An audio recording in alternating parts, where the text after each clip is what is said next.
இன்றே டவுன்லோட் செய்து உங்கள் ஃபேவரட் ஷோக்களை என்ஜாய் பண்ணுங்க.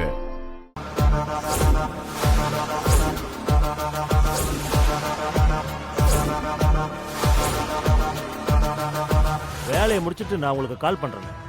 சரி.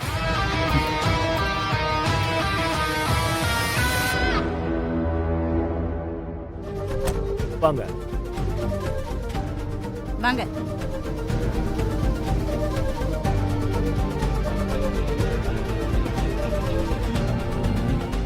யோ, இங்க பாலுங்கிறது யாரியா?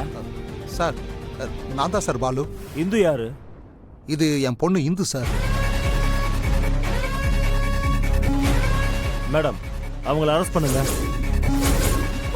யோ, இந்த ஆள் அரெஸ்ட் பண்ணுங்க. சார், எதுக்கு சார் எங்களை அரெஸ்ட் பண்ண சொல்றீங்க? பெரிய இடத்துல கை வச்சா அரெஸ்ட் பண்ணாம சும்மா இருப்பாங்களா? சார், நீங்க என்ன சொல்றீங்கன்னு எனக்கு புரியல. நீங்க 2 பேரும் கிருபாவோட வீட்ல 50 சவரன் நகையை திருடினதா எங்களுக்கு கம்ப்ளைண்ட் வந்திருக்கு. அதனால உங்க 2 பேரையும் அரெஸ்ட் பண்றேன். சார், அவங்க எங்களை பழி வாங்கணும்னு பொய் கேஸ் போட்டிருக்காங்க. நாங்க அந்த வீட்ல எந்த நகையும் திருடல. அதெல்லாம் எங்களுக்கு தெரியாதுமா. நீங்க எதை சொல்றதா இருந்தாலும் அந்த ஸ்டேஷனுக்கு வந்து சொல்லுங்க. சார், அது என் சம்மதி வீடு தான் சார். சார், யாரோ உங்ககிட்ட தப்பா கம்ப்ளைண்ட் பண்ணிருக்காங்க சார். யோ, கம்ப்ளைண்ட் வந்ததே அந்த வீட்ல இருந்துதாயா?